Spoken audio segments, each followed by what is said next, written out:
ಮತಗಳ್ಳತನ ನಡೀತಿದೆ ಅಂತ ಇದು ಡಂಗೂರ ಬಾರಿಸ್ಕೊಂಡು ಊರಲ್ಲಿ ಶರ್ಟು ಬನೀನು ಎಲ್ಲ ಹಾರ್ಕೊಂಡು ಓಡಾಡೋರು ಕಾಂಗ್ರೆಸ್ಸಿಗರು. ಮತ್ತು ಇವರ ಮನಸ್ಸಿಗೆ ಏನು ಬರುತ್ತೋ ಆ ರೀತಿಯಾಗಿ ಬಿಲ್ಗಳನ್ನು ರಚನೆ ಮಾಡೋದು, ಅದಕ್ಕೆ ಅಂಕಿತವನ್ನು ಹಾಕಿಸ್ಕೊಳ್ಳೋ ಅಂತ ಕೆಲಸಕ್ಕೆ ಇಳಿದಿರೋದು.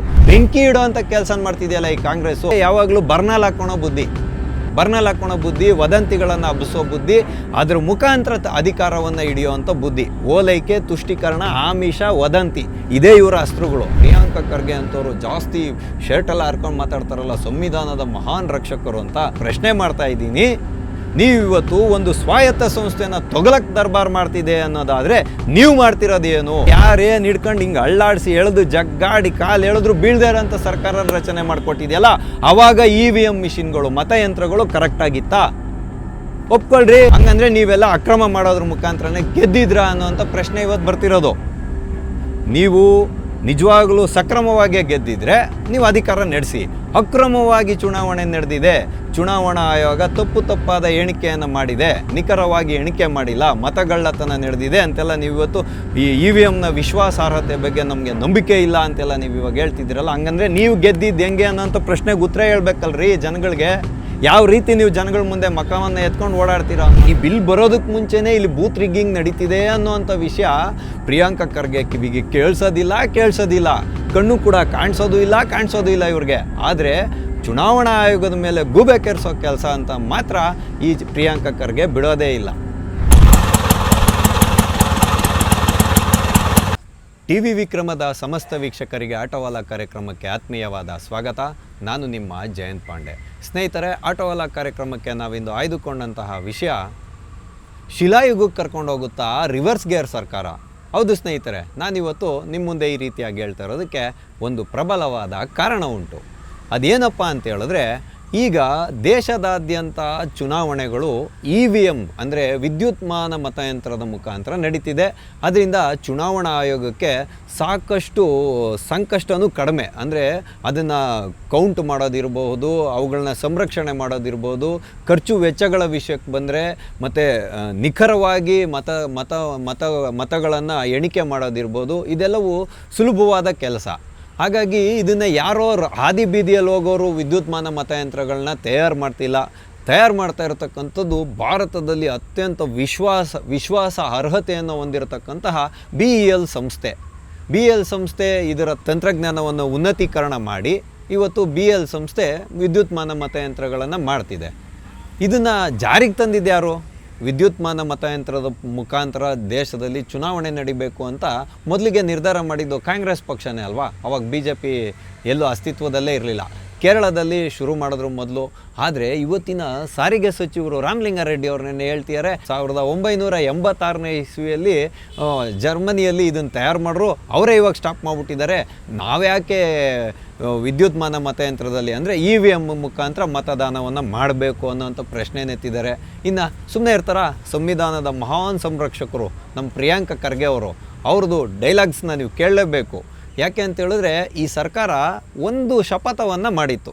ಏನಂತ ಹೇಳಿದ್ರೆ, ನಮ್ಮದು ರಿವರ್ಸ್ ಗೇರ್ ಸರ್ಕಾರ, ಇಂದಿನ BJP ಸರ್ಕಾರ ಏನೇನು ಮಾಡಿತ್ತು ಅದನ್ನೆಲ್ಲ ರಿವರ್ಸ್ ಗೇರಲ್ಲಿ ತಗೊಂಡೋಗ್ತೀವಿ ಅಂತ ಒಂದು ಶಪಥವನ್ನು ಮಾಡಿ ಅಧಿಕಾರಕ್ಕೆ ಬಂದಿದ್ದಲ್ವ ಇವರು. ಹಾಗಾಗಿ ಇವತ್ತೇನು ಮಾಡ್ತಿದ್ದಾರೆ ಅಂತ ಹೇಳಿದ್ರೆ, ಜನಗಳು ನಮ್ಮನ್ನು ಚುನಾವಣೆಯಲ್ಲಿ ಯಾಕೆ ಸೋಲಿಸ್ತಿದ್ದಾರೆ ಅನ್ನೋವಂಥ ವಿಷಯನ ಮರ್ತೋಗಿ, ಜನಗಳಲ್ಲಿ ನಮ್ಮ ಒಂದು ಕಾಂಗ್ರೆಸ್ ಪಾರ್ಟಿ ಮೇಲೆ ವಿಶ್ವಾಸ ಯಾಕೆ ಕುಸಿದೋಗ್ತಿದೆ ಅನ್ನೋವಂಥ ವಿಷಯನ ಮರ್ತೋಗಿ, ಇವರು ಮಾಡಿದಂಥ ಅಕ್ರಮಗಳು, ಭ್ರಷ್ಟಾಚಾರಗಳು ಎಲ್ಲವನ್ನೂ ಮರ್ತೋಗಿ, ದೇಶದ ಪರವಾಗಿ ತೆಗೆದುಕೊಳ್ಬೇಕಾಗಿರುವಂಥ ನಿರ್ಧಾರಗಳನ್ನು ಕಡೆಗಣಿಸಿದ್ರಿಂದ ಇವತ್ತು ಜನ ನಮ್ಮನ್ನು ಕಡೆಗಣಿಸ್ತಿದ್ದಾರೆ ಅನ್ನೋವಂಥ ವಿಷಯನ ಮರ್ತೋಗಿ ಇವತ್ತು EVMನ ಮೇಲೆ ಒಂದು ಅಪಪ್ರಚಾರವನ್ನು ಮಾಡೋರು. ಸುಪ್ರೀಂ ಕೋರ್ಟ್ ಕಡ್ಡಿ ತುಂಡಾಕ್ದಂಗೆ ಹೇಳ್ತು ಈ ಕಾಂಗ್ರೆಸ್ಸಿಗರಿಗೆ.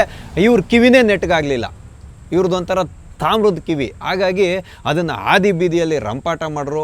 ಬನ್ನಿ ನೀವು ಸಾಬೀತುಪಡಿಸಿ ಅಂತ ಕರೆದಾಗ ಯಾವ ಒಂದು ರಾಜಕೀಯ ಪಕ್ಷನೂ ಅಲ್ಲಿಗೆ ತೆರಳಲಿಲ್ಲ ಸಾಬೀತುಪಡಿಸೋದಕ್ಕೆ. ಚುನಾವಣಾ ಆಯೋಗ ಮುಕ್ತ ವೇದಿಕೆಯನ್ನು ಕೊಟ್ಟಿದ್ದು ಎಲ್ರಿಗೂ ಗೊತ್ತಿರೋವಂಥದ್ದೇ. ಆದರೆ ಮತದಾರರಾಗಿ, ದೇಶದ ಜವಾಬ್ದಾರಿಯುತ ನಾಗರಿಕರಾಗಿ ನಾವು ಇದನ್ನೆಲ್ಲ ತಿಳ್ಕೊಳ್ಳೋ ಅಂಥ ಅನಿವಾರ್ಯತೆಯೂ ಇದೆ, ಅವಶ್ಯಕತೆಯೂ ಇದೆ, ಜವಾಬ್ದಾರಿಯೂ ಇದೆ ಅನ್ನೋದು ನನ್ನ ವಿಚಾರ. ಹಾಗಾಗಿ EVMನ ಮೇಲೆ ಬಿಟ್ಟುಬಿಟ್ರು. ಮತಗಳ್ಳತನ ನಡೀತಿದೆ ಅಂತ ಇದು ಡಂಗೂರ ಬಾರಿಸ್ಕೊಂಡು ಊರಲ್ಲಿ ಶರ್ಟು ಬನೀನು ಎಲ್ಲ ಹಾರ್ಕೊಂಡು ಓಡಾಡೋರು ಕಾಂಗ್ರೆಸ್ಸಿಗರು ಮತ್ತು ಮೈತ್ರಿಕೂಟದವರು. ಆದರೆ ಚುನಾವಣಾ ಆಯೋಗ ತನ್ನ ಹಠವನ್ನು ಬಿಡಲಿಲ್ಲ. SIR ಅನ್ನು ಮಾಡ್ತು, ಮತಗಳ್ಳತನ ಆಗಿದ್ರೆ ಸಾಬೀತುಪಡಿಸಿ ಕೋರ್ಟ್ಗೆ ಹೋಗಿ ಅಂತ ಹೇಳ್ತು. ರಾಹುಲ್ ಗಾಂಧಿ ಅವರೆಲ್ಲೂ ಕೋರ್ಟ್ಗೆ ಹೋಗಲೇ ಇಲ್ಲ. ಇಲ್ಲಿ ನೋಡ್ರೆ KPCCಯ ಕಾರ್ಯದರ್ಶಿಗಳಿಂದ ಒಂದು ಅರ್ಜಿಯನ್ನು ಇದಕ್ಕೆ ಕೊಟ್ಬಿಟ್ಟು ಚುನಾವಣಾ ಆಯೋಗಕ್ಕೆ, ರಾಜ್ಯ ಚುನಾವಣಾ ಆಯೋಗಕ್ಕೆ ಕೈ ತೊಳ್ಕೊಂಡು ಹೊಟ್ಟೋದ್ರು ಯಾರು, ರಾಹುಲ್ ಗಾಂಧಿಯವರು. ಇದಾದಮೇಲೆ ಈ ಸರ್ಕಾರ ಸುಮ್ಮನೆ ಕೂತ್ಕೊಳ್ಬೇಕಲ್ಲ, ಸುಮ್ಮನೆ ಕೂತ್ಕೊಳ್ಳಿಲ್ಲ. ಇವಾಗ ಏನು ಮಾಡಿದ್ದಾರೆ ಅಂತೇಳಿದ್ರೆ, ಪಂಚಾಯಿತಿಗಳಿಗೆ ಅಂದರೆ ಗ್ರಾಮ ಪಂಚಾಯಿತಿಗಳಿರ್ಬೋದು, ಪಟ್ಟಣ ಪಂಚಾಯಿತಿಗಳಿರ್ಬೋದು, ಇವಕ್ಕೆಲ್ಲ ನಾವು ಇವಾಗ ಒಂದು ಬ್ಯಾಲೆಟ್ ಪೇಪರ್ ಬಿಲ್ಗೆ ಒಂದು ಅಂಕಿತವನ್ನು ಪಡ್ಕೊಂಡಿದೆ ಈ ಸರ್ಕಾರ. ಬಹುಮತದ ಸರ್ಕಾರ ಅಲ್ವಾ ಇದು. ಹಂಗಾಗಿನೇ ಇವ್ರು ಹೇಳೋದು ನಾವೆಲ್ಲನೂ ರಿವರ್ಸ್ ಗೇರ್ ಮಾಡೋವಂಥ ಶಕ್ತಿ ನಮ್ಮ ಹತ್ರ ಇದೆ ಅಂತ ಹೇಳೋದು. ನಾವು ಕೊಟ್ಟಿರೋವಂಥ ಮತದಿಂದನೇ 136 ಸ್ಥಾನ ಇದೆ ಈ ಸರ್ಕಾರಕ್ಕೆ. ಹಂಗಾಗಿ ಇವರು ಬಂಡತನವನ್ನು ಮೇರೋದು. ಯಾವ್ಯಾವ ಬೇಕೋ ಬಿಲ್ಗಳು, ಇವ್ರಿಗೆ ಮನಸೋ ಇಚ್ಛೆ ಬಿಲ್ಗಳು, ಅದರಿಂದ ಸಮಾಜಕ್ಕೆ ಒಳ್ಳೇದಾಗುತ್ತಾ ಕೆಟ್ಟದಾಗುತ್ತಾ, ದೇಶಕ್ಕೆ ರಾಜ್ಯಕ್ಕೆ ಒಳ್ಳೇದಾಗುತ್ತಾ ಅಂತ ಯಾವ ಚಿಂತನೆಯೂ ಇಲ್ಲ. ಇವ್ರ ಮನಸ್ಸಿಗೆ ಏನು ಬರುತ್ತೋ ಆ ರೀತಿಯಾಗಿ ಬಿಲ್ಗಳನ್ನು ರಚನೆ ಮಾಡೋದು, ಅದಕ್ಕೆ ಅಂಕಿತವನ್ನು ಹಾಕಿಸ್ಕೊಳ್ಳೋ ಅಂಥ ಕೆಲಸಕ್ಕೆ ಇಳಿದಿರೋದು. ಹಾಗಾಗಿ ಇವಾಗ ನೋಡಿ, BBMP ಚುನಾವಣೆ ಇರ್ಬೋದು, ಅಂದರೆ GBA ಗ್ರೇಟರ್ ಬೆಂಗಳೂರು ಮಹಾನಗರ ಪಾಲಿಕೆಗಳ ಚುನಾವಣೆ ಇರ್ಬೋದು, ಸ್ಥಳೀಯ ಚುನಾವಣೆಗಳಿರ್ಬೋದು, ಗ್ರಾಮ ಪಂಚಾಯಿತಿಯ ಚುನಾವಣೆಗಳಿರ್ಬೋದು, ಗಡುವನ್ನು ನೀಡಿತ್ತು ಹೈಕೋರ್ಟು. ಆದರೆ ಅದನ್ನು ಮುಂದೂಡ್ಕೊಂಡೇ ಬಂದು ಇವಾಗ ಚುನಾವಣೆನ ಮತ್ತೆ ಮುಂದೂಡಬೇಕು, ಗ್ರಾಮ ಪಂಚಾಯಿತಿ ಚುನಾವಣೆನ. ಆ ರೀತಿಯಾಗಿ ಮೌಖಿಕವಾಗಿ ಹೋಗಿ ಕೋರ್ಟ್ಗೆ ಹೇಳ್ಬಿಟ್ಟು ಬಂದಿದ್ದಾರೆ. ಅಂದರೆ 5950 ಗ್ರಾಮ ಪಂಚಾಯಿತಿಗಳಿಗೆ ಚುನಾವಣೆಯನ್ನು ನಡೆಸುವಂಥ ಮಹತ್ತರವಾದ ಜವಾಬ್ದಾರಿ ರಾಜ್ಯ ಸರ್ಕಾರದ ಮೇಲಿರೋದು. ಅದನ್ನೆಲ್ಲ ಬಿಟ್ಬಿಟ್ಟು ಇವಾಗ EVM ಮುಖಾಂತರ ಮತದಾನವನ್ನು ಮಾಡೋದನ್ನು ಹೆಂಗಾದರೂ ಮಾಡಿ ಸಾಬೀತುಪಡಿಸ್ಕೊಬೇಕು ಅಂತ ಹಠಕ್ಕೆ ಬಿದ್ದಿರೋವಂಥ ಈ ಸರ್ಕಾರ ಇವತ್ತು ತುಗ್ಲಕ್ ಬುದ್ಧಿಯನ್ನೇ ತೋರಿಸ್ತಿದೆ. ಯಾಕೆಂದರೆ ಪ್ರಿಯಾಂಕ ಖರ್ಗೆ ಅವರು ಒತ್ತಿ ಚುನಾವಣಾ ಆಯೋಗ ತೊಗಲಕ್ ದರ್ಬಾರ್ ನಡೆಸ್ತಿದೆ ಅಂತ ಹೇಳ್ತಿದ್ದಾರೆ. ಅಲ್ಲ ರೀ, ನಿಮ್ಗೇನಾದರೂ ಒಂದು ವಿವೇಚನೆ ಅನ್ನೋದಿದೆಯಾ? ಒಂದು ದೇಶದ ಸ್ವಾಯತ್ತ ಸಂಸ್ಥೆನ ಅದರ ಅಧಿಕಾರದ ಅಡಿಯಲ್ಲಿ ಒಂದು ಕೆಲಸ ಮಾಡೋದಕ್ಕೆ ಬಿಡದೇ ಇರೋಂಥ ನಿಮ್ಮ ಪಕ್ಷ ಇವತ್ತು ಕೇಂದ್ರ ಚುನಾವಣಾ ಆಯೋಗನ ತೊಗಲಕ್ ದರ್ಬಾರ್ ಮಾಡ್ತಿದೆ ಅಂತ ಹೇಳ್ತಿರಲಿ. ಇದು ಯಾವ ರೀತಿಯಾಗಿ ನೀವು ಸಾಬೀತುಪಡಿಸ್ತೀರಾ? ಆಳಂದ ಮತದಾನದ ಕೇಸು ಇವತ್ತು ನಡೀತಿದೆ, ನೀವೆಲ್ಲೂ ಸಾಬೀತುಪಡಿಸೋಕ್ಕಾಗಿಲ್ಲ, ಅದಕ್ಕೆ ಸ್ಪಷ್ಟತೆಯನ್ನು ಕೊಟ್ಟಿದೆ.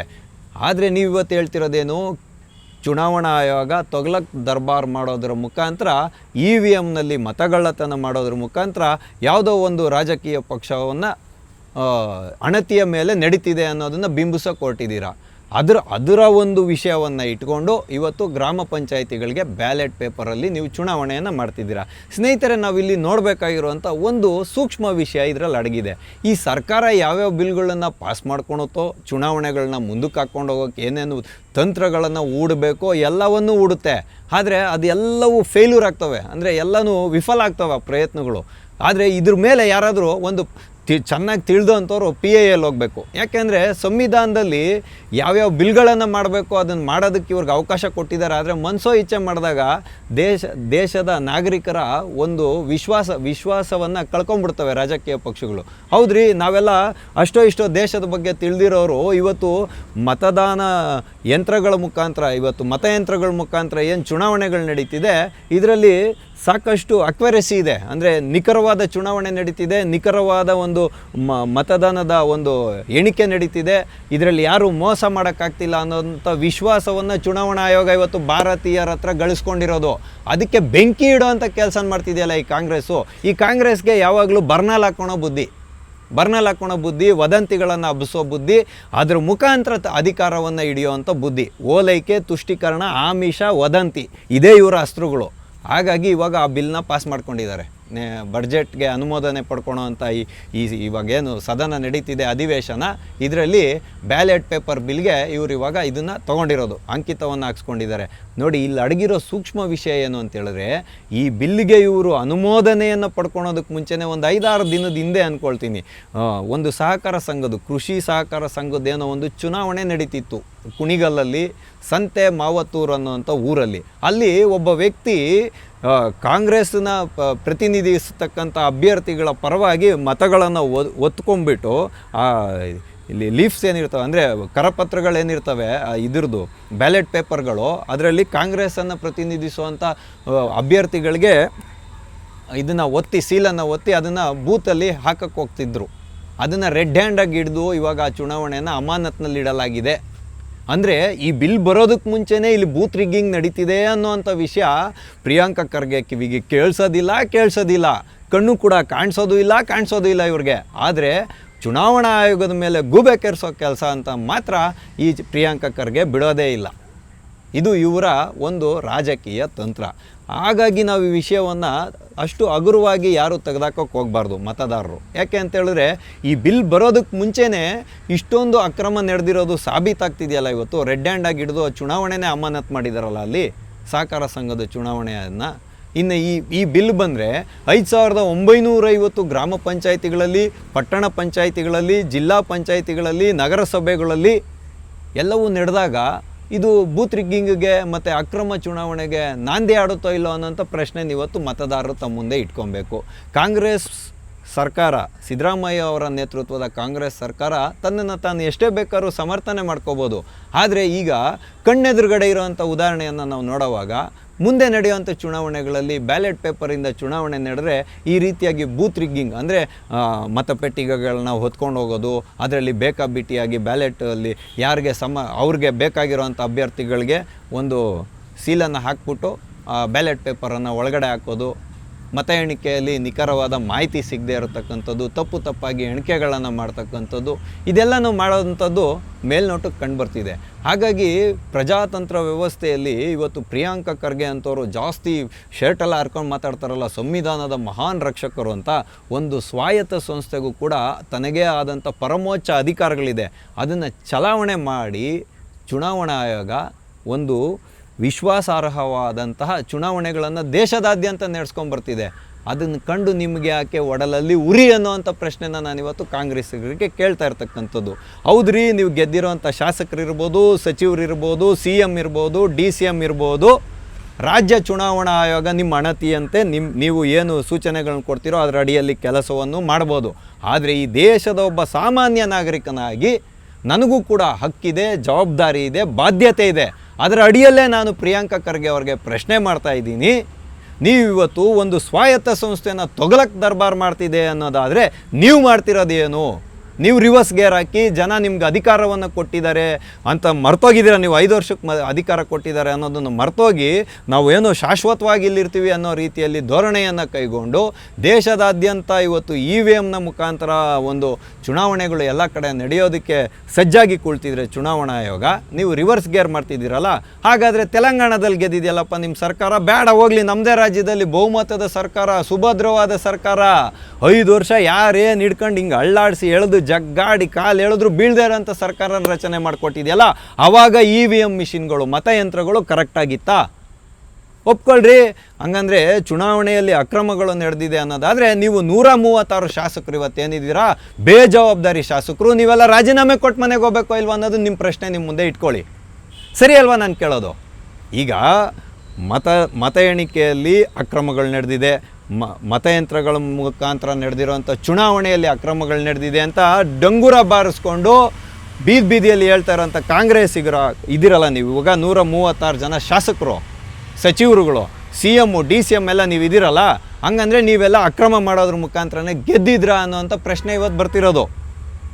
ನೀವು ನಿಜವಾಗಲೂ ಸಕ್ರಮವಾಗಿ ಗೆದ್ದಿದ್ರೆ ನೀವು ಅಧಿಕಾರ ನಡೆಸಿ.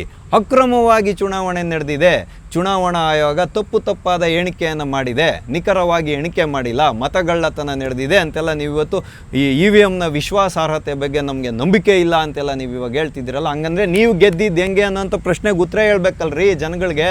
ಯಾವ ರೀತಿ ನೀವು ಜನಗಳ ಮುಂದೆ ಮಖವನ್ನು ಎತ್ಕೊಂಡು ಓಡಾಡ್ತೀರಾ ಅನ್ನೋಂಥ ಪ್ರಶ್ನೆ ನನ್ನನ್ನು ಕಾಡ್ತಾ ಇರೋದು.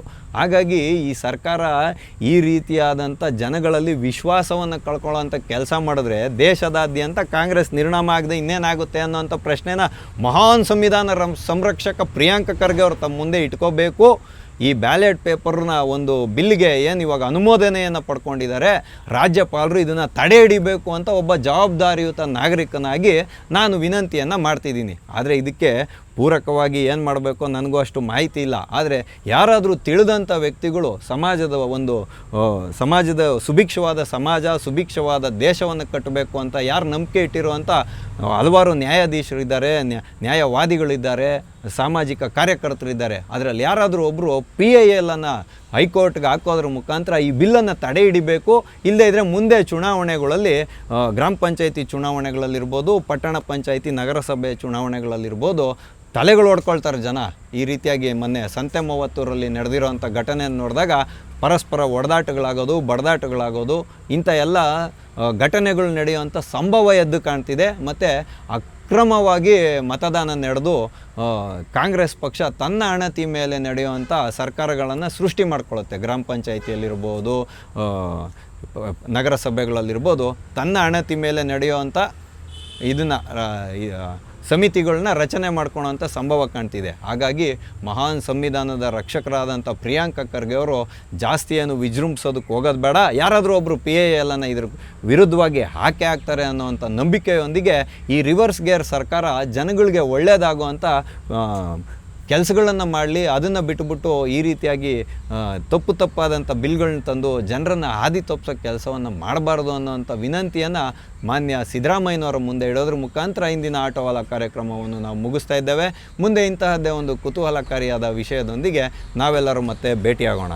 ಅಲ್ಲಿವರೆಗೂ TV ವಿಕ್ರಮವನ್ನು ಸಬ್ಸ್ಕ್ರೈಬ್ ಮಾಡುವುದರ ಮುಖಾಂತರ, ನಿಮ್ಮ ಸದ್ವಿಚಾರಗಳನ್ನು ಕಾಮೆಂಟ್ ಮಾಡುವುದರ ಮುಖಾಂತರ ಹಾಗೂ ಶೇರ್ ಮಾಡುವುದರ ಮುಖಾಂತರ ನಮ್ಮನ್ನು ಪ್ರೋತ್ಸಾಹಿಸಿ. TV ವಿಕ್ರಮ, ದೇಶ ನಿಮ್ಮ ಕೈಯಲ್ಲಿ. ಈ ಕಾರ್ಯಕ್ರಮ ನಿಮಗೆ ಇಷ್ಟ ಆಗಿದ್ದಲ್ಲಿ ಲೈಕ್, ಶೇರ್ ಹಾಗೂ ಕಮೆಂಟ್ ಮಾಡಿ. TV ವಿಕ್ರಮದ ಕಾರ್ಯಕ್ರಮಗಳನ್ನು ನಿರಂತರವಾಗಿ ವೀಕ್ಷಿಸಲು ಸಬ್ಸ್ಕ್ರೈಬ್ ಮಾಡಿ, ಬೆಲ್ ಐಕನ್ ಒತ್ತಿ.